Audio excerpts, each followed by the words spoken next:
네, 잘 지내고 계시지요? 이제 마태복음 10장 16절로 25절까지가 오늘의 본문입니다. 높아심에 다시 말씀드리지만 혹시 안 보신 분은 읽고 오시면 되겠습니다. 그 중에서도 오늘 본문의 시작인 16절을 보면 재미있는 표현이 등장합니다. 뱀같이 지혜롭고 비둘기같이 순결하라. 뱀 좋아하십니까? 왠지 뱀이라고 하면 차갑고 냉정하고 미끄덩거리고 징그럽고, 더군다나 성경에서도 뱀이 제일 처음 등장하는 창세기 3장 1절의 기록에 따르면 뱀은 여호와 하나님께서 지으신 들짐승 중에 가장 간교하니라 라고 해서 뱀의 교활함에 대해서 이야기합니다.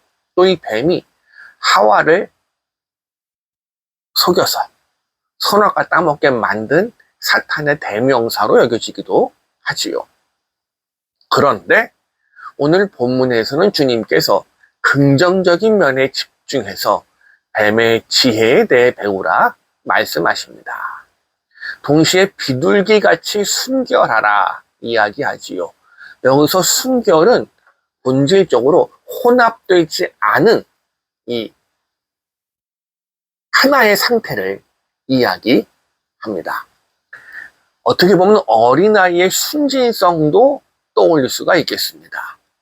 근데 이 부분을 그냥 보면 뱀 같은 지혜와 비둘기 같은 순결함, 서로 모순되게 보일 수가 있습니다. 그런데 우리 주님께서 앞뒤가 안 맞는 말씀을 하실 리는 없지요. 그러니 차근차근 말씀을 묵상해 봅니다. 우리가 뱀의 교활함을 긍정적으로 평가하면 슬기로운 지혜, 슬기로운 지혜로움, 이렇게 말할 수 있겠습니다. 우리가 이 세상에서 안 믿는 사람들 속에서 그리스도인으로 살아간다는 것이 우리에게 슬기로움을 요구할 때가 많이 있습니다. 또 적극적으로 복음을 증거하는 데에도 지혜로움이 필요합니다. 해야 할 말을 가려서 해야 할 줄 알고요. 우리가 복음을 증거할 상대방의 상황에 대해서도 미리 알고 있는 지혜로움이 부족하면요, 하나님을 믿는다고 하면서 오히려 하나님의 영광을 가릴 때가 많이 있음을 부정할 수가 없습니다. 그러니 우리는 지혜로워야 합니다.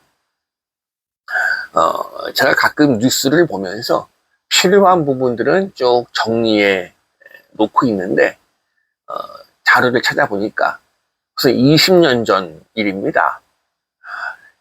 그 당시 인터넷에 한 장의 사진이 올라오면서 시끌시끌해졌습니다. 이른바 부타 스님의 굴욕이라는 제목의 사진이었고요.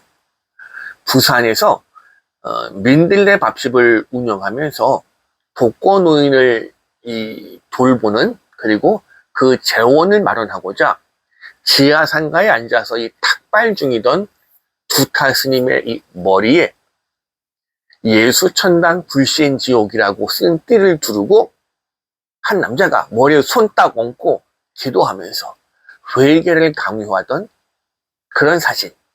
이거 생각만 해도 좀 끔찍하지요. 그 사진이 2007년 7월 24일 네이버 검색 순위 1위를 차지했었습니다. 그리고 그 사진 한 장 때문에 기독교가 이른바 개독교라고 욕을 먹기도 했어요. 그나마 다행인 건 한 3개월 뒤에 SOS 긴급 출동이라는 프로에서 그 스님을 심층 취재했더랍니다. 근데 알고 보니 가짜 스님이었고요. 후원금을 갈취하고 나이트클럽을 출입하며 동거녀를 폭행하다가 그 동거녀가 신고하면서 정체가 드러났습니다. 그나마 다행인데, 그래도 우리가 지혜로워야 할 필요가 있는 것만큼은 틀림없지요. 또 우리는 비둘기같이 순결하기도 해야 합니다. 그리스도인이라면 무엇보다 그리스도인다움이 필요하지요. 또 그리스도인다움이라고 한다면 세상 풍조에 물들지 않는 순수함을 떠올리시면 되겠습니다. 그런데 문제는 요즘 텔레비를 보다 보면 각종 사건, 사고에 관계된 사람들 중에 많은 숫자가 그리스도인들이 있습니다. 재미있기도 하고요, 역설적이기도 하지만 이 사회는 우리 그리스도인들을 어리석다 비판하면서도 동시에 순수한 그리스도인을 요구합니다. 앞뒤가 안 맞는데 그래요. 그래서 예수 믿는 사람이 왜 그래? 교회 다니는 사람이 왜 그래? 비난을 합니다. 그런데요, 혹시 절에 다니는 사람이 왜 그래? 부처님 믿는 사람이 왜 그래? 혹시 이런 말 들어보셨습니까? 전 못 들어본 것 같습니다. 그러니 세상 사람들, 희한하게 그리스도인들에게만큼은 이 아주 냉정한 잣대를 들이대요. 왜요? 무엇 때문입니까? 그래도 그리스도인들이 뭔가 다르기를 기대하는 마음이 안 믿는 사람들 속에도 있는 겁니다. 그러니 원하기는요, 우리네 삶 속에서 정말로 그리스도인답게 살 수 있기를, 그래서 이 썩어져가는 세상 속에서 빛과 소금의 역할을 감당해 나가실 수 있기를 주님의 이름으로 부탁을 드립니다. 뱀 같은 지혜로움과 비둘기 같은 순결함, 이 두 가지는요, 보라 내가 너희를 보냄이 양을 이리 가운데 보냄과 같다라고 오늘 본문 처음 말씀에 기록하는 것처럼 이리들 가운데 활동하는 양들의 처신은 뱀 같은 지혜로움과 비둘기 같은 순결함 두 가지를 다 갖고 있어야 한다고 주님은 판단하신 겁니다. 이게요, 순결성이, 순수함이 없이 지혜롭기만 하면 자기도 모르게 교활해질 위험이 있습니다. 그럼 우리가 불신자와 다를 게 뭐가 있겠습니까?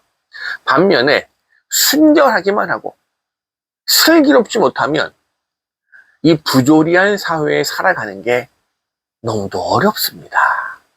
그러니 순수하면서 순결하면서도 이런저런 상황 속에 제대로 대처하는 지혜로움이 오늘날 주님의 복음을 증거할 우리들 그리스도인들에게 요구되는 성품이기에 주님께서 이렇게 말씀하셨습니다.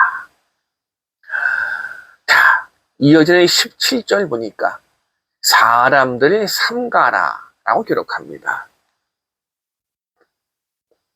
사람들을 삼가라. 이거 역시 역설적인 표현으로 보여집니다. 삼가라, 조심하라. 그런데 생각해봐요. 제자들은, 주님의 이 말씀을 듣던 제자들은, 그리고 오늘날 그 제자들의 뒤를 따르는 그리스도인들은 사람들을 위해 존재하는데 그 사람들을 조심해라. 역설적입니다. 그런데요, 기억해야 될 게 있어요.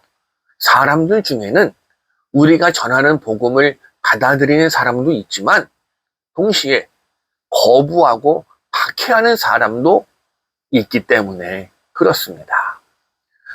동시에 주님의 이 말씀은 인간들의 한계를 지적하고 계시는 것이기도 합니다. 그리고 보면 우리는 사람을 사랑하되 사람을 조심해야 하는 역설적인 상황 속에 서 있는 사람들, 그래서 그리스도인으로 사는 게 어렵습니다. 자, 기억하시길 바랍니다. 성경적으로 볼 때 인간은, 사람은 우리의 사랑의 대상이지 믿음의 대상이 아니라는 걸 기억해야 합니다. 어떤 뉘앙스인지 아시겠지요? 사람은 사랑의 대상이지 믿음의 대상이 아니에요. 우리는 믿음의 대상이 누굽니까? 하나님 한 분밖에는 없는 줄로 압니다. 우리가 진정으로 우리의 마음을 주고 의지해야 될 분은 하나님 그분입니다. 영원히 변찮는 친구 예수님밖에 없잖아요. 그분은 우리를 위해 당신의 몸까지 내어주신 분입니다. 우리가 배반하지 않는 한, 우리가 그 손을 뿌리치지 않는 한, 아니 뿌리칠지라도 다시금 우리 손 잡으려고 애쓰시는 분이 바로 우리 주님이십니다. 이것이 바로 우리의 진정한 믿음의 방향이니 우리가 부여잡은 믿음의 손만큼은 놓치지 않기를 원합니다. 두 번째로 사람을 삼가라라는 이야기는요, 아까 말씀드린 것처럼 사람은 사랑의 대상일 뿐이라는 겁니다. 사실 때로는 이런 생각하지 않습니까? 사람들에게 기대해 봐야 별 수 없구나 라고요. 지나간 역사 동안 얼마나 많은 사람들이 이런저런 것들을 기대했다가 실망하고 말았습니까? 그러니 인간은 믿음의 대상이 아니라 사랑의 대상이라는 것을 잊지 않으시기를 원합니다. 목사도 믿음의 대상이 아닙니다. 목사도 사랑의 대상입니다. 물론 우리가 믿지 못하는 사람을 어떻게 사랑할 수 있느냐라고 반문할 수도 있음을 압니다. 그러나 우리는 하나님 안에서 거듭난 사람들이고요. 그분의 사랑을 먼저 받은 사람들입니다.